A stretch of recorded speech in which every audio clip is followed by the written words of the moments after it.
The glass doors of the luxury car dealership slid open with a soft hiss, releasing a wave of cool air and the scent of polished leather. Inside, rows of gleaming machines stood proudly under spotlights. Sleek Ferraris, powerful Lamborghinis, and custom Bentleys that whispered wealth and prestige. Customers in designer suits and glittering jewelry strolled through the showroom, their conversations buzzing with status and price tags. And then quietly, Manny Pacquiao walked in. He wasn't wearing anything flashy, just a simple polo shirt, jeans, and sneakers. His wife Jinky walked beside him, carrying her small purse, her elegance effortless but understated. To anyone who didn't know, they looked like an ordinary couple, maybe curious tourists passing through. There was no entourage, no press, no flashing cameras, just Manny, Jinky, and their shared smile as they admired the showroom's beauty. Behind a polished counter, a young saleswoman noticed them enter. She glanced up, her eyes narrowing slightly as she took in their simple clothes. Without much thought, she returned her attention to another customer, a tall man in a tailored suit, assuming he was the one more likely to close a sale. Manny and Jinky slowly approached a stunning black Ferrari. Manny's eyes lingered on the curves of the car, the engineering precision, the shine that spoke of power and speed. He whispered something to Jinky, who laughed softly, her hand brushing against his. Finally, Manny turned and approached the saleswoman politely. "Excuse me," he said with his gentle voice. "Could you tell me more about this model?" The saleswoman plastered on a polite smile, but her tone carried a faint edge of dismissal. "Sir, those cars are extremely expensive. Perhaps you'd be more comfortable looking at our pre-owned section. It's just around the corner." Jinky's smile faltered.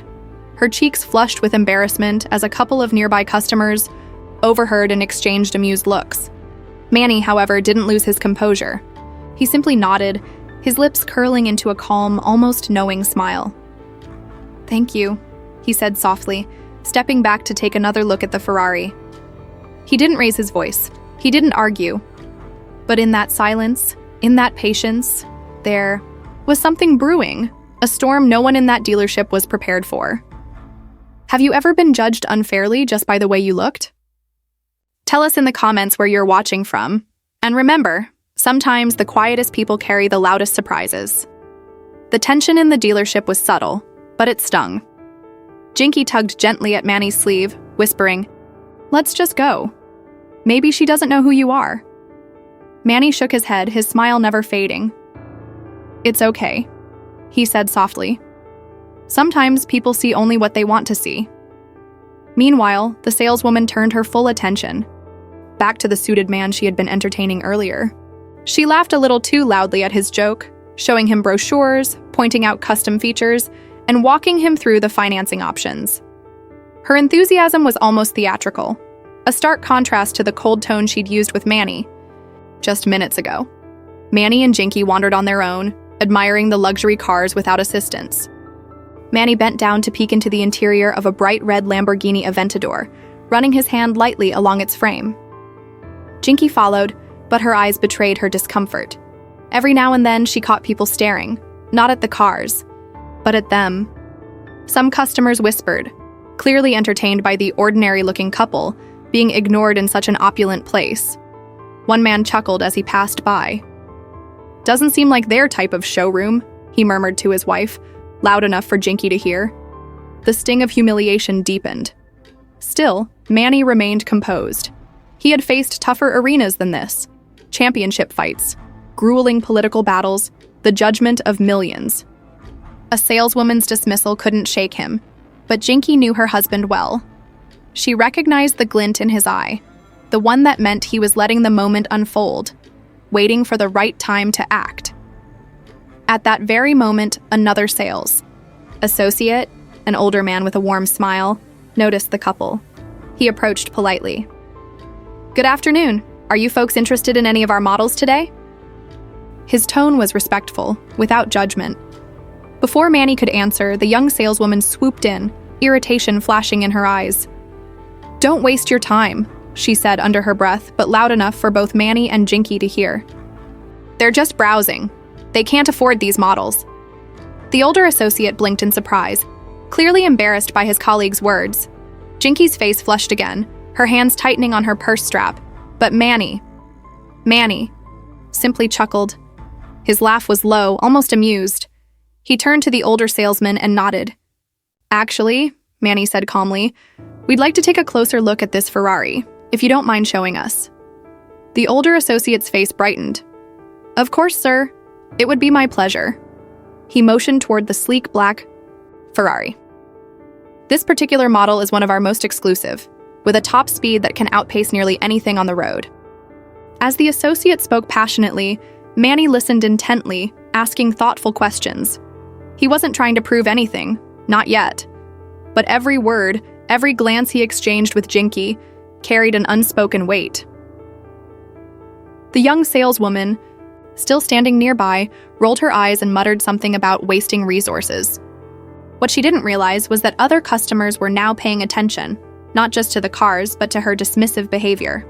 What Manny would do next was about to turn the entire dealership upside down. If you've ever been underestimated or dismissed unfairly, drop A in the comments. We're reading them all. And hey, if you're enjoying this story, make sure you hit that subscribe button so you don't miss what happens next. The older associate led Manny and Jinky toward the sleek midnight black Ferrari. Its curves gleamed under the bright showroom lights, and the car seemed to command attention even without an engine's roar. Manny ran his hand along the hood, gently, like a man appreciating a masterpiece rather than a possession. "This is one of our most powerful models," the associate explained with genuine enthusiasm. "Handcrafted interior, twin-turbo engine, acceleration from 0 to 60 in under 3 seconds. Very few people get the chance to own one." Manny nodded, asking simple but pointed questions about maintenance, performance, and customization. His calm, thoughtful interest stood in sharp contrast to the dismissive laughter coming from the young saleswoman across the room. She was still hovering nearby, pretending to shuffle brochures but clearly eavesdropping. Every so often she shot a smug glance their way as if silently saying, "Why are you wasting everyone's time?" Jinky shifted uncomfortably. She whispered, "Manny, maybe we really should go. This isn't worth it." But Manny shook his head, smiling. "Patience," he murmured. "Sometimes people reveal themselves without us saying a word." As the associate opened the Ferrari door for Manny to sit inside, a small group of customers gathered at a distance. Some had begun whispering, puzzled by the man's calm presence. He didn't look like the stereotypical billionaire customer, no gold watches or flashy designer suits. Yet, there was something about his confidence, quiet, unwavering, that drew attention. When Manny slid into the driver's seat, the older salesman grinned. "You fit in that seat perfectly, sir, like it was designed for you." Manny chuckled. "It feels comfortable."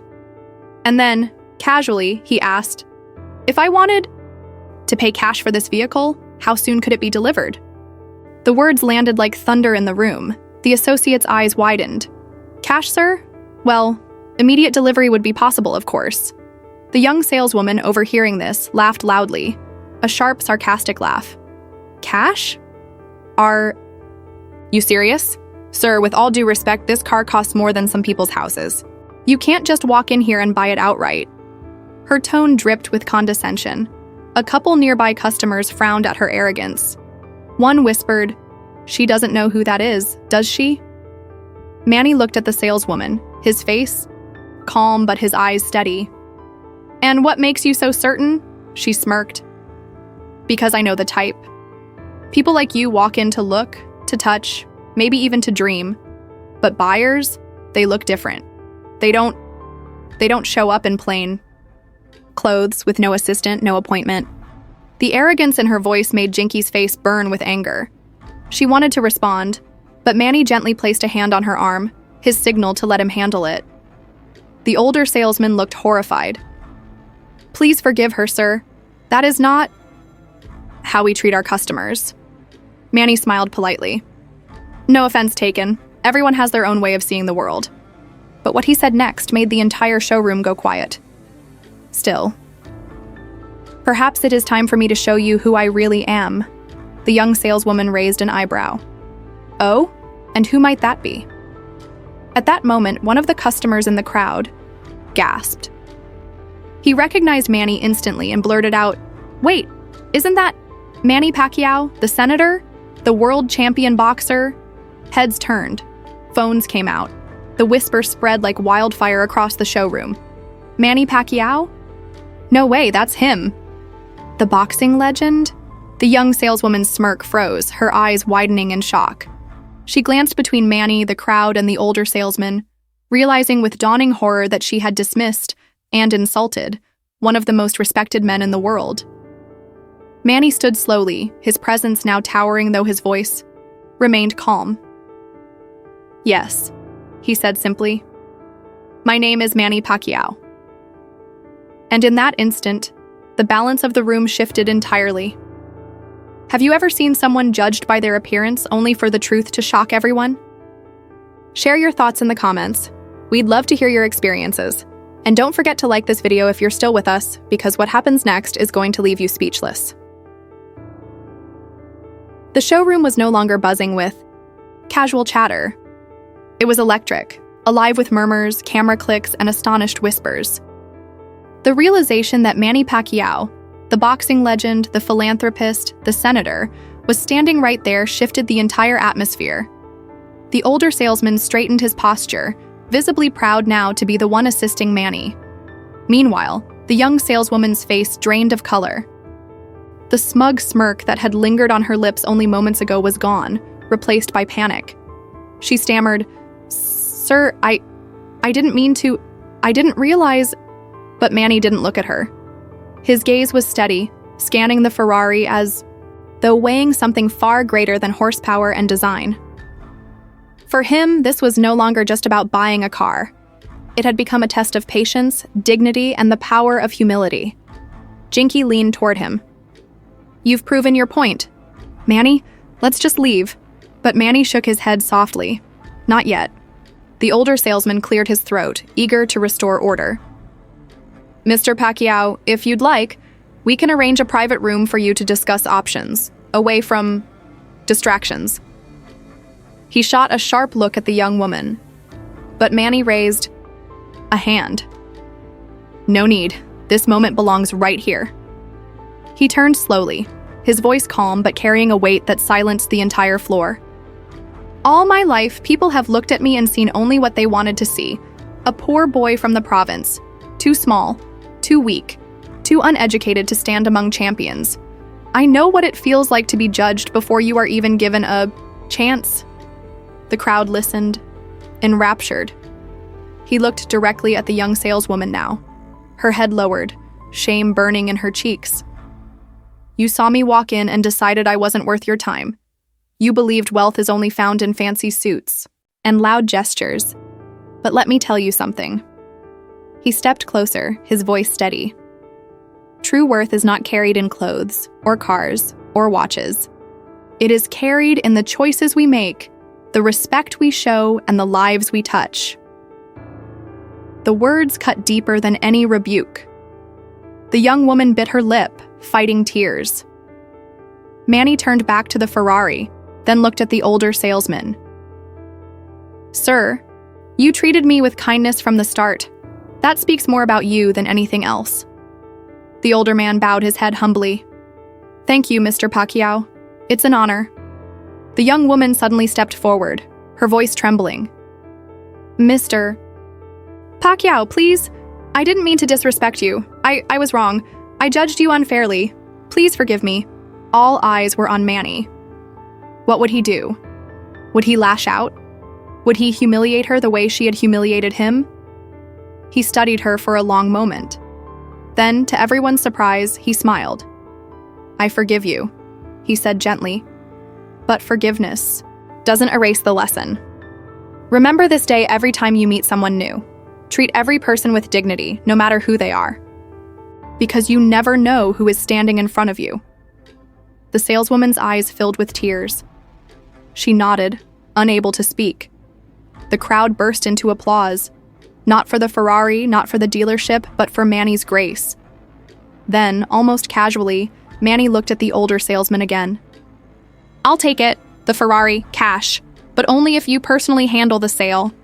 The older man nearly stumbled, overwhelmed. Yes, of course. Thank you, sir."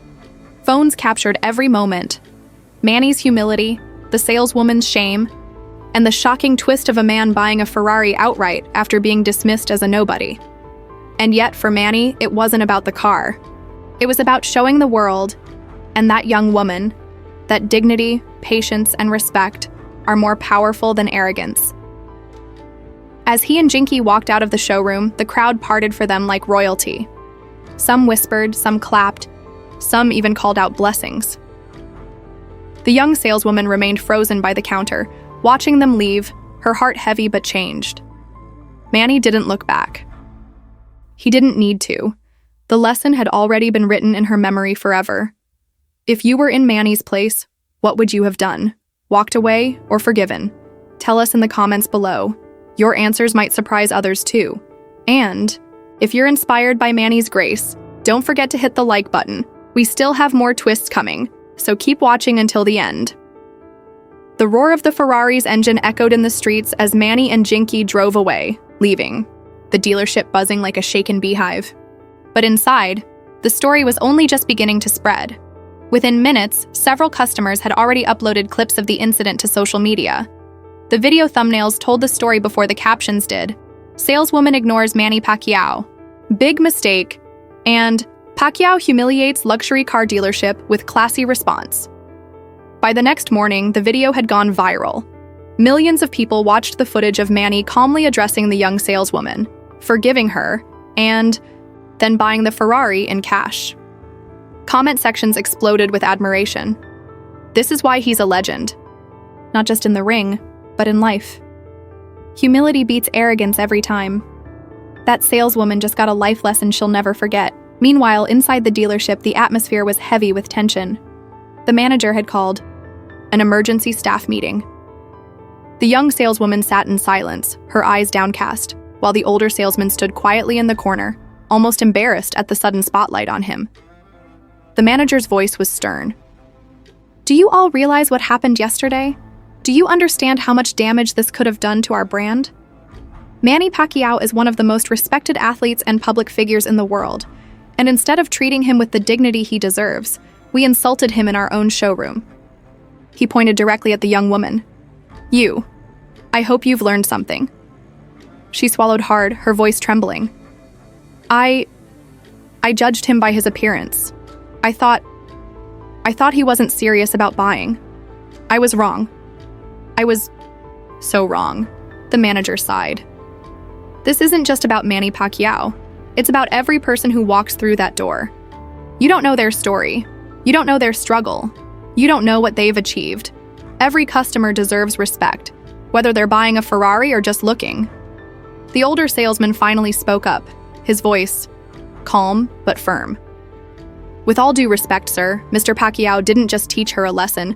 He reminded all of us why respect must always come first." The room fell silent. Even the manager nodded slowly. "You're right. And let this be a turning point for us all." Later that afternoon, the young saleswoman sat alone in the employee lounge. Her mind replayed Manny's words over and over. "Remember this day every time you meet someone new." She thought about the way she had dismissed him, the way she had assumed so much based on so little. And she thought about the way he had responded, not with anger, not with humiliation, but with forgiveness. Tears welled up in her eyes. For the first time in years, she felt something shift deep inside her. At that very moment, her phone buzzed, a notification, the viral video. She clicked on it, watching herself on screen as the world saw her at her worst. The shame stung, but she kept watching until Manny's calm, steady words played again. By the time the video ended, she whispered to herself, "I'll be better. I promise." Meanwhile, Manny sat in his home, completely unfazed by the social media storm. For him, it wasn't about going viral. It wasn't about proving anything. It was simply about living by the principles he had always believed in: respect, humility, and kindness. But Jinky noticed the way he smiled softly when he read a few of the online comments. She leaned closer and teased, "So, you're a viral sensation again." This time without throwing a single punch. Manny chuckled. Sometimes the strongest punches aren't thrown in the ring. The couple shared a laugh, but Manny's heart remained heavy with reflection. He thought of all the people out there who were judged unfairly every day, people who didn't have the chance to prove themselves. He knew his story was bigger than himself.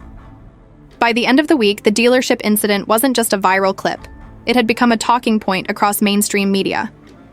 Morning shows replayed the video, commentators praised Manny's humility, and news outlets wrote headlines like, "Manny Pacquiao teaches luxury dealership the true value of respect." From boxing ring to life lessons, Pacquiao's viral encounter. The dealership's phone lines were flooded. Some people called to voice their disappointment, others to say they'd never buy from a place that treated customers so poorly. A few even walked into the showroom just to mock the staff. Careful, you don't want to ignore another legend. The manager knew something had to change. He called Manny personally. "Mr. Pacquiao, I want to apologize again, not just as a manager, but as a man. That day, we failed to uphold the respect every person deserves. You've shown us more grace than we deserved." Manny's voice was calm, steady. "I appreciate your apology. What matters now is that it doesn't happen again. To anyone." The WAM. Manager nodded, even though Manny couldn't see him. "We've decided to hold mandatory training for all employees, not just about customer service, but about humility. Your example will be part of it if you don't mind." Manny chuckled softly. "If my story helps even one person, I don't mind at all." Meanwhile, the young saleswoman couldn't escape the weight of her mistake. Everywhere she went, people recognized her as the woman who ignored Manny Pacquiao. At first, it felt unbearable. But as she read through the comments online, she noticed something. Not all of them were cruel. One said, "I was once like her, judging people too quickly. Manny's response taught me to slow down." Another wrote, "We've all made mistakes. What matters is whether she changes after this." She realized that while her error had been public, her growth could be too. Instead of hiding, she decided to embrace the lesson. The following weekend, she attended the dealership's first training session. The manager asked her to stand up and share her experience. Nervous but determined, she spoke. "I misjudged a man because of the way he looked. That man turned out to be one of the most respected people in the world. But what embarrassed me most wasn't his fame. It was how kind he was when he could have humiliated me. He showed me more respect than I gave him. I don't ever want to forget that." The room fell silent. Some employees nodded, others shifted uncomfortably, but all of them listened. When she sat back down, a coworker whispered, "That took guts. Respect." For the first time since the incident, she smiled. At home, Manny sat with his daughter watching the news coverage. She turned to him and asked, "Papa, why didn't you just walk away angry? You had every right." Manny placed a gentle hand on her shoulder. "Because anger doesn't change people, but kindness, sometimes it does." The girl thought about that for a moment, her young face serious. Then she grinned. "So kindness is stronger than a punch?" Manny laughed. "In some battles, yes. In the most important ones, always. If you believe kindness has more power than anger, type respect, because in the final part, you'll see how Manny's small act of humility created an impact no one expected." In the weeks that followed, the story of Manny Pacquiao at the luxury car dealership transformed from a viral headline into a global lesson. It wasn't just about one man being ignored. It was about how people treat each other when they think no one is watching. The dealership had no choice but to adapt. New posters went up in the showroom. Every guest deserves respect, no exceptions. The sales staff, once known for their stiff formality, now greeted everyone with warmth, whether they walked in wearing a suit or slippers. And behind those changes was the quiet echo of a single encounter. But the true change happened inside people. The young saleswoman, once embarrassed and shamed, now stood as a surprising voice of honesty. She admitted her mistake openly, and in doing so, gave others permission to admit their own. "I was wrong," she would say, "but I don't want to stay wrong." Her words struck a chord. Customers who had once rolled their eyes at car dealerships now left impressed, saying, "Something feels different here." Meanwhile, Manny continued with his usual routine: training, family time, and charity work. He didn't dwell on the incident, but it kept returning to him in unexpected ways. One morning, while jogging, a stranger stopped him. "Senator Pacquiao," the man said, slightly out of breath. "I saw the dealership video. I showed it to my kids. It changed how they treat people at school." "Thank you." Manny smiled gently, bowed his head, and jogged on. To him, that was worth more than any luxury car. Soon, schools, churches, and community leaders began using the story in their own teachings. Teachers would ask their students, "Would you ignore someone just because of their clothes? Remember what happened to Manny Pacquiao." It became more than gossip. It became an example. One evening, the dealership invited Manny and his family back, not to shop, but to speak. The manager introduced him to the gathered employees and guests. "This man showed us that greatness is not in wealth, but in humility. Tonight, he's here not as a customer, but as a teacher." Manny stepped forward, microphone in hand. He looked around at the staff, at the saleswoman who once dismissed him, at the curious guests in the audience. His words were simple. "Fame fades, money fades, but the way you treat people, that lasts. You never know who walks through your doors, but more importantly, you never know what they carry in their hearts. Give them kindness, and you might give them hope." The room erupted in applause. The saleswoman wiped tears from her eyes. By the time Manny and his family left, it was clear. This was no longer just about a dealership. It was about a shift in how people saw respect, not as something to be given based on appearances, but as something owed to every human being. And as Manny walked out into the night air, his daughter tugged at his sleeve. "Papa, today you didn't just teach the dealership a lesson, you taught the world." Manny smiled softly. "Then it was worth it." Friends, if this story touched your heart, let us know where you're watching from in the comments. And don't forget, like this video, share it with someone who needs to hear this, and subscribe so you don't miss tomorrow's inspiring story. Because sometimes one act of humility can change everything.